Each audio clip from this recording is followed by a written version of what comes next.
against Rutgers will set the tone for the entire rest of the season. And I spoke with Slade Sikorny earlier in the week, and he was telling me that this team right now needs to be better than last year's team. They had a good run and whatnot, but they need to make the push to Omaha, and that's not going to be a sprint, it's going to be a marathon. And you know what, I'm going to send it over back into the studio for our our inside pitch crew to break down Hurricanes baseball. Welcome to this edition of Inside Pitch. I'm your host, Lauren Yellner, alongside analyst Brendan Riley. Brendan, the Hurricanes obviously got some bad news to start this season with the season-ending injury of Freddie Zamora. How do you think this is going to affect the Hurricanes going into the new season? Yeah, Lauren, this is definitely going to hurt this team's chances at getting to their end goal, which is Omaha. This team is a consensus top 10 team coming into the year, starting off against Rutgers this weekend. But losing Freddie Zamora, your three-hitter, someone who has hit around 300 in his first 2 seasons of college baseball, was a freshman All-American. You're losing that production out of the 3 spot in the middle of your lineup. So that's going to be that's going to hurt them a lot going into this season. But it's also another chance to see someone step up. Maybe it's Luis Tuero, maybe it's Tyler Page. Personally, I think it's going to be the junior Page who steps in. He'll play second base now that Anthony Villar will most likely move over to shortstop with Zamora being hurt. But I think that this is definitely a hit to this team and something that's definitely going to hinder their chances at making Omaha, which is their end goal. And despite the injury, what do you think of this weekend's opening matchup against the Rutgers Scarlet Knights? Yeah, I mean, Rutgers and Miami, they've been playing for a while now. Miami's really dominated the series. They lead 66-14 overall all time. And it's really just a fact that Miami is an ACC team. They play down here in South Florida. They can practice all year long, and it's a consensus top 10 team. And Rutgers, you know, they're up in New Jersey. It's cold. They're not able to practice as much up there. So really expect the Hurricanes come out this weekend and really have the upper hand on the Scarlet Knights. Last year, in Gino DiMare's first year, they swept the Scarlet Knights 3-0 in the opening weekend series. And now Rutgers has a new head coach in Steve Owens, who came down from Bryant in New England. He was a very good head coach there, but it's a whole different animal when you go from facing teams in the Northeast down to teams playing in South Florida, who now have been playing for a lot longer. So expect the Hurricanes to really take the upper edge, especially with their starting pitch and Brian Van Bell going tonight for the Hurricanes. Who do you think we should look out for tonight? Yeah, I mean, when you're looking at this team, you got to look at the starting pitch and Brian Van Bell, like I just said, and he's really coming out of preseason All-American by a couple outlets. I mean, he's really going to be the one that sets the tone for this weekend and sets the tone for this season. And you also have to see how the bats respond. Last week in the alumni game, the Hurricanes only mustered up 3 runs and only got 4 hits on the board. Look for the bats to really come out tonight against Harry Rutkowski, the pitcher for Rutgers, and look for them to jump on him early tonight. Well, thanks so much, Brendan. We'll see what the Canes can do tonight in opening night. Our own Caroline McDonald caught up with Alex Terrell to see how he's going to lead the team. I think baseball has definitely been my first love. It's been the one thing that I could do to get away from everything else, you know, that's going on in life. Alex Terrell is returning from an incredible season last year, leading the ACC in home runs. This year, Terrell sees how important his role is in the program and is stepping into a leadership position. I've made improvements in my game, and I've obviously, you know, made huge strides last year, and I feel like I'm going to try to replicate that season the best possibility I can. Yeah, he's obviously our first baseman, probably our best power hitter last year. He almost led the country in home runs. Super hard worker. He's always one of the first ones here and the last ones out. Just really brings a good culture to the team. Being one of the returning starters, as well as coming off an impressive 2019 season, his teammates already see him stepping up. I definitely see him as a leader of this team, vocally as well as through his work ethic. Alex feels that this team is something special, and one of his favorite parts is the close bonds with his teammates. Definitely the camaraderie that I have with my teammates. You know, I grew up playing baseball with a lot of these guys. I've been close friends with a lot of them for a long time. And, you know, even the guys from out of state, I've built, you know, great relationships with them, as Chris McMahon is one of my best friends right now. So it's just cool playing with guys like that. Alex Terrell has big expectations for this season and plans to make a run all the way to Omaha. We're looking forward to go back to Omaha for the first time in a while, and I think we have a great chance to, you know, be one of the elite teams in college baseball this year, so that's what we strive to do. I see us in a position of winning Omaha. Reporting for UMTV, I'm Caroline McDonald. Opening night is already underway at the Light, and there hasn't been this much hype around a Miami baseball team in years. This week I checked out the Canes' annual media day at Mark Light Field, and every team leader made it clear that their work is just getting started. Let's take a look. Canes baseball is finally back, and with the new season comes a whole new level of expectations. Miami enters the year ranked 3rd in the country, according to NCAA's Division I preseason ranking, and at the Hurricanes Media Day this week, there was a clear message of what has to come next. Got a lot of guys coming back. There's a lot of hoopla out there and expectations with our program, which is good. That's where we want it to be moving forward. Having said that, we haven't played any games yet.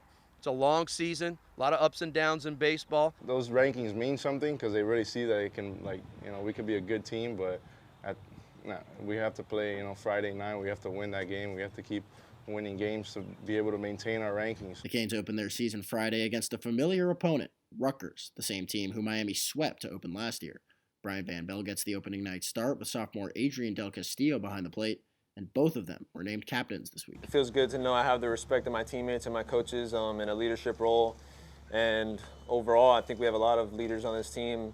I was just voted captain along with Del Castillo, and we're just ready to get this thing rolling. Our chemistry is so good in this team that I really don't have to do anything pretty much. I have to, just oversee everything and make sure everything's doing good. Because obviously our teammates are the one that vote for it. So our teammates look at me as our captain, so I got to step up.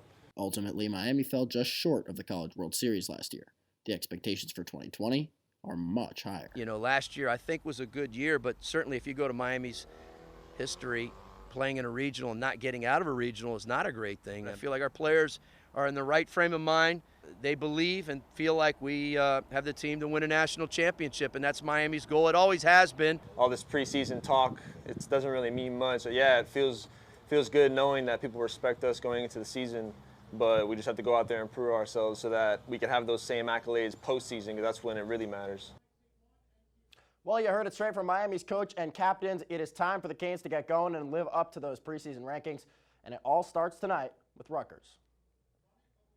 Canes Media Day was a scene with dozens of reporters and media outlets descending on Mark Light Field this week, and Miami's annual alumni game was more of the same. Maxwell Trink still live over at the Light with more on the Canes' yearly tradition to ring in the new season. Max, how's it going over there? Thank you, Simon. Media Day sure was hectic, but fans aren't only people that are excited for this game. The Miami Maniac is also excited for the Hurricanes season. Fans getting this, 2,000 fans are getting this bobblehead. It's a really cool giveaway. I can't wait to have it on my shelf. And this is the first time the fans actually get to see the Hurricanes this year. They did have their alumni game last week, and our reporter David Perez tells us why this game was for the fans. It's baseball night for the first time this year at Mark Light Field, but fastballs and homers aren't what caught young Miami fan Thomas Allaire's attention. Tonight was about meeting his heroes. Just got my poster signed by a lot of the Hurricane players, and I'm excited that I didn't have a tournament this weekend so we can come out. Allaire and his dad drove 2 hours to watch the Canes because Thomas dreams of playing for the U. After all, the Canes are literally ingrained in his name. Well, I wanted to name him Sebastian after the mascot. His mom wouldn't let him. My middle name is Kane. He named me after the Hurricanes. It's spelled C-A-N-E. A name that says it all.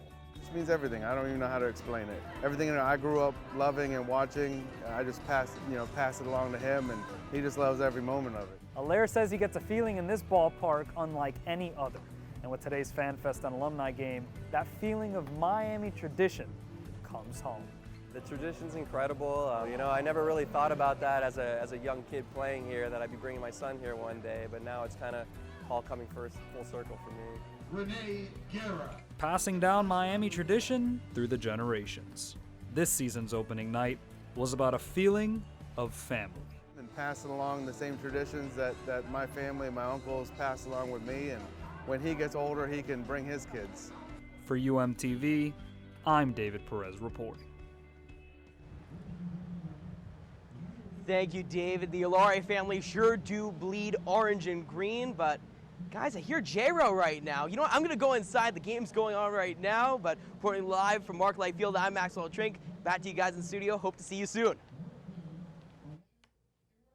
Coming up on SportsDesk, we'll break down UM men's basketball's dominant win over Boston College and the women's hard-fought effort against the Virginia Cavaliers.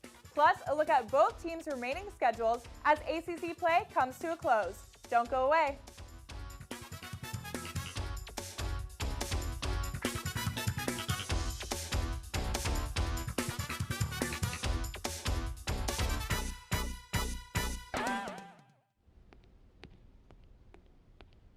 There. Can I tell you a cat joke? Just kidding. Why did the girl ask the mushroom to dance? Because he was a fun guy. What do you call a pig that knows karate? Pork chop. Why was the basketball court all wet? Why? Because the players kept dribbling all over it. Can I tell you another one? So how does a tissue dance?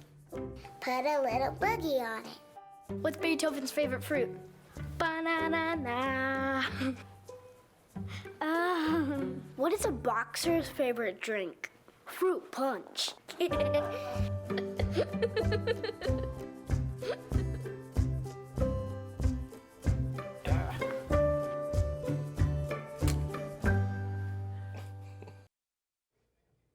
On Wednesday at the Watsco Center, Miami rolled over Boston College.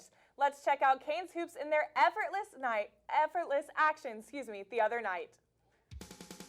All right, here we go. Vasilovich 2 likes and boom! He says, I likes it like that. This time likes with that 20/20 vision, seeing Beverly, and as I said, effortless. Simply a match made in heaven with these two. Canes up by 19 now, and Anthony Walker wanting in on the action. He says, excuse me, now they're just having fun. I mean, come on, look at that smile. Likes again with the assist, but this time to true freshman Isaiah Wong. You're welcome, Chris says. Next, Vasilovich all the way from Fort Lauderdale. There it is.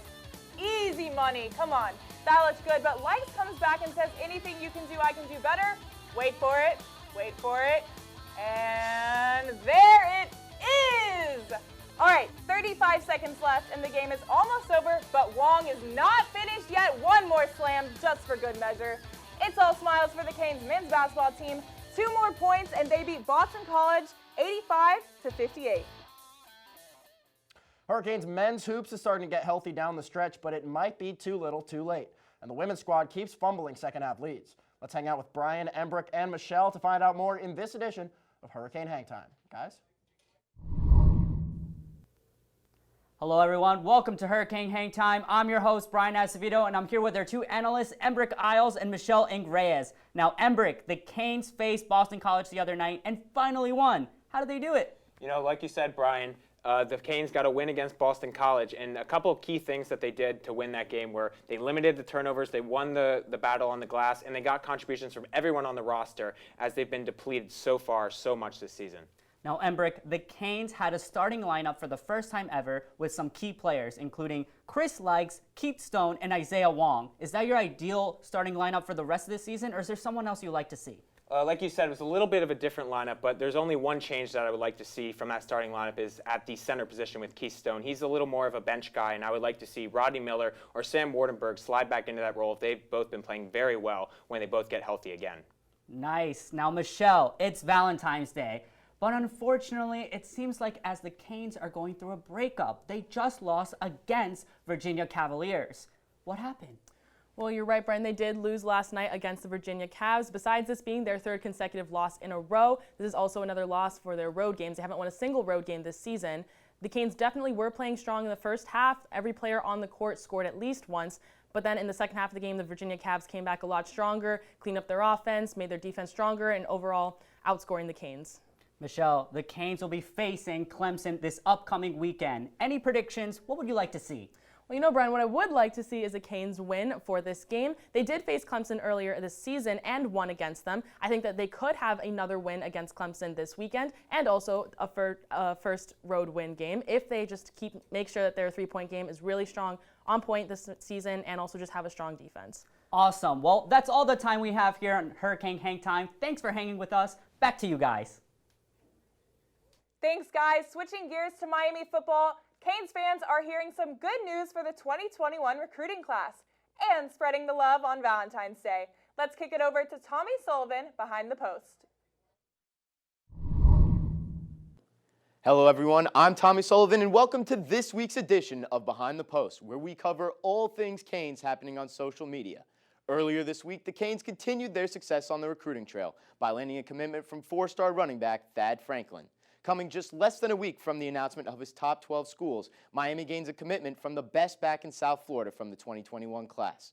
Franklin's commitment comes nearly 2 months after he decommitted from the Canes back in December. Let's take a look at some coach reaction. Assistant Director of Recruiting DeMarcus Van Dyke tweeting, "Let's go," with the fire emojis. Last weekend, a fellow 2021 commit gained some nice recognition at the Rivals camp in Miami. 4-star Lawrence Seymour was recognized as the offensive line MVP for his impressive performance at the camp. And 1 week ago, Miami announced the hiring of Rob Likens as their new wide receiver coach. He most recently worked as the offensive coordinator for Arizona State. Likens comes with a tremendous track record, as we can see former Philadelphia Eagle wide receiver Bryce Treggs tweeting this graphic. Likens has coached 9 receivers that have made the NFL just since 2013, including Patriots wide receiver N'Keal Harry, who was selected 32nd overall in the 2019 NFL Draft. And lastly, Miami Twitter dropping some Valentine cards today with Canes athletes. Zach McLeod featured on this one saying, "You have me on McLeod 9. That's all the time we have this week. Back to you guys. Up next, a 6'6" volleyball player joins us to discuss her career on and off the court. And we hear from redshirt junior Elizaveta Lukianova about her journey to becoming one of Miami volleyball's hardest hitters. But first, it's time for some trivia. Rookie guard Isaiah Wong has scored 20-plus points in back-to-back games. Who was the last UM freshman to register 2 straight 20-point outings? Is it A, Marcus Barnes? Is it B, Davon Reed? C, Bruce Brown? Or is it D, Lonnie Walker? Find out the answer after the break.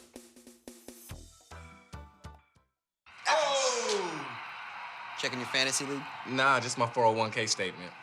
Nice. Where'd you find the money for that? I just been saving a little every month. I can't seem to save anything. Well, what about all this? What about the money you're spending? What money? It's gone before I can get my hands on it. I got a pizza for a Todd. Hey, can somebody spot me? When it comes to financial stability, don't get left behind. It's 547. Get tools and tips for saving at feedthepig.org.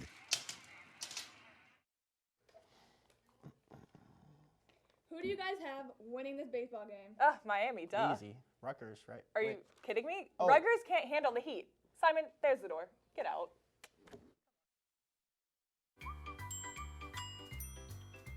Fancy pants peanut butter? A big screen television? You haven't even bought a sofa yet. A motorcycle? When your father finds out, he's gonna flip his shoes with 2 buckles? What do you even need 2 buckles for? Mr. Big Shot, buying whiskey shots for everybody in the bar. From the looks of it, I'd say nobody even remembers. Feed the pig.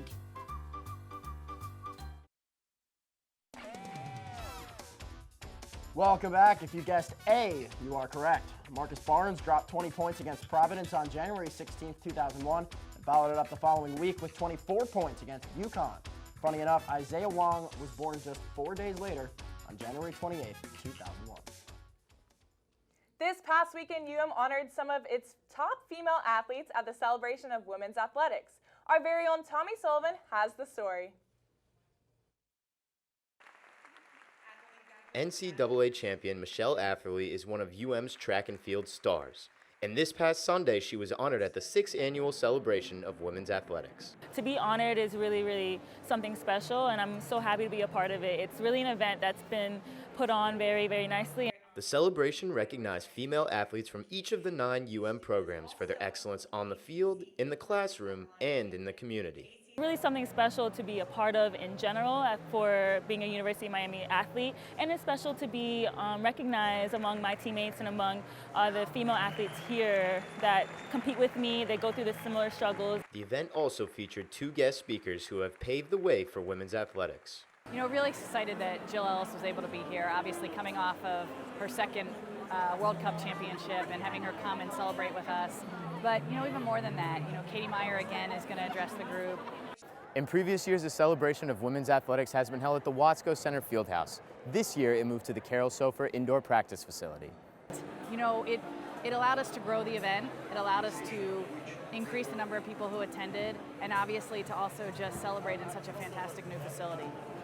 NCAA singles champion Estela Perez Somariba says the best way to lead younger female athletes is through hard work. I'm trying to also convey that to the freshmen that are coming in now into my program, and I'm trying to just convey the culture. And I think that, you know, as a women athlete, I'm just trying to show, you know, how tough and how good we can be. Despite being stars of their sports, the difficulties of being a female athlete still remain. You also have to deal with the fact that you do your sport because you love it and not because of the attention that you might get or you might not get. So it really causes you to dig deep and kind of really love what you're doing. Reporting for UMTV, I'm Tommy Sullivan. Elizaveta Lukianova was one of 11 student athletes honored at the celebration of women's athletics. Coming all the way to the U from Russia, life in South Florida has been an adjustment for the outside hitter. And our own Caroline McDonald sits down with Lukianova in this edition of Athlete of the Week. Hi everyone, and welcome back to this week's segment of Athlete of the Week. I'm Caroline McDonald, and I'm here with Elizaveta Lukianova on the women's volleyball team. Now, Elizaveta, you just were named All-ACC Academic Team. You've had an amazing season. You're coming off that great season. But I want to know more about you. So what are your interests? What are your hobbies outside of volleyball? I actually have a lot of interest in other stuff besides volleyball. So I used to play tennis since I was like 5, and I played for like 8 years, and then so many coaches in my hometown for like basketball and volleyball teams wanted me to try, and I finally tried when I was 13, and I just really liked it because it was like a team spirit, and it was like so unifying, and I don't know, it was just different, and like I just decided to try, and then I don't know, I enjoyed it a lot. And then besides that, I like to do all other stuff as well. Like I like going to the beach because I'm in Miami, and I like going shopping and hanging out with friends and taking pictures. So just like a normal person. Exactly, like a normal person. Yeah. So what made you choose volleyball over tennis? What was that point where you really knew that you wanted to play volleyball for the rest? It's just like the fact that I'm from Russia, and I've been in my hometown for like my whole life, and I just needed to go somewhere else, and I was 13 only, and I was like kind of little, and just volleyball was different, and I enjoyed the difference. So I was like, yeah, I guess I'll just keep going, and I enjoyed it since then. Well, we are very happy that you chose volleyball here at Miami. Thank you so much for coming. That was this week's segment of Athlete of the Week. Back to you guys. Still ahead on SportsDesk, Major League Baseball's sign-stealing scandal seems to have a new twist every day. And now the team at the center of it all is speaking up. Evan Siegel breaks down the Houston Astros' attempt at an apology right after this.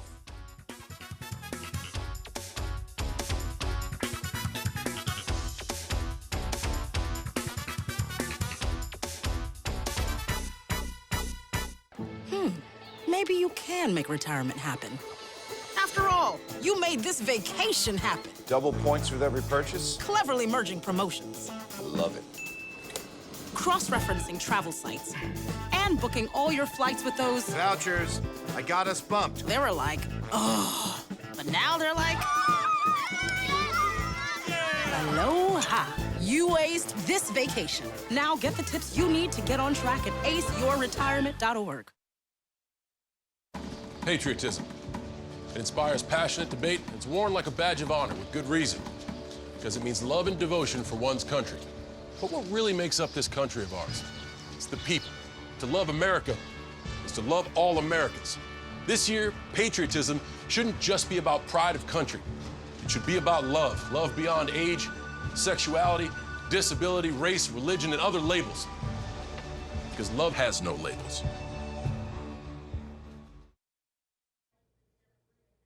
Spring training is underway in South Florida, and Thursday marked an important day for baseball. Members of the Houston Astros held a press conference to apologize for their scandal in the 2017 championship. Evan Siegel breaks down the latest developments in this edition of Evan's Angles. The Houston Astros went through their magical 2017 season as the class of the American League. Over 3 years later, the Astros have been revealed to be among the most scrutinized champions of the modern baseball era. Though their offenses don't necessarily measure up to so many others throughout baseball's shameless history, their disorganized, egomaniacal mop-up duty has stripped them of the benefit of the doubt. Owner Jim Crane stumbled through an excruciatingly bad apology presser, with stars Alex Bregman and Jose Altuve flanking him, further diminishing what the team did indeed accomplish in 2017. The outcry to strip the Astros of their championship, however, is as disingenuous as Jim Crane was in front of that camera. The inconvenient reality is the justifiable disappointment in Houston's antics suffices as the asterisk baseball purists would like to see slapped on their trophy. The Astros will go down in the history books as a team ripe with superstar hitters and pitchers, but will always be remembered as the team responsible for Major League Baseball's most recent embarrassment. While the MLB granted the players immunity, a certain doubt should be cast over the true authenticity of the passion the Astros appeared to play with throughout the 2017 season when they emerged as the most likable and captivating team in all of baseball. The Astros looked like they were going to be a dynasty in the making, but now they are simply known as a trash can banging team consisting of one league MVP, one ERA leader, and one stained trophy. That's Evan Zengel. For this week's Play of the Day, we head to the Smoothie King Center in New Orleans. Gotta love that name. And it's the Oklahoma City Thunder who stole the show with a win and a big heave from a big man. Here we go. 3 seconds left in the half. Steven Adams gets the inbound, gets it right back, flicks his wrist, and there is no way. Look at that. Unbelievable from the big man, and it's Adams' first career three-pointer. He's got the shimmy to top it off. Let's take a look one more time. Adams barely even trying here. He had a couple seconds to spare too, and this puts OKC up by 5 at the half. His teammates absolutely love it, and the Thunder would go on to win it 123-118 in his 7th season. Steven Adams has his first ever three-pointer. Now let's head over to Madison Square Garden where the contestants aren't shooting hoops, they're jumping through them. Talk about a victory dance! This is Siba, 4-year-old standard poodle taking her victory lap after winning Westminster's 2020 Best in Show. The Black Beauty may be in the non-sporting group, but just look at that stride. Come on, both competitors cheered when Siba won, being just the 5th of the breed to ever claim the title. The 144th champion sure is going out with a bang as Siba plans to retire with owners Connie Unger and William Lee this year. Purple and gold fit for an absolute queen and poodle perfection. Take it all in, Siba. This one is well deserved. Well, Simon, that's a great story and such a cute dog. Sure is, Cameron. I've never had a pet myself. I am a really big dog guy, though. How about you? That's a no for me, dog. I'm more of a French bulldog type of girl. Well, that's all the time we have for tonight. Thanks, everyone, for tuning in. We will see you again next Friday for an all-new Sports Desk. For now, have a good night.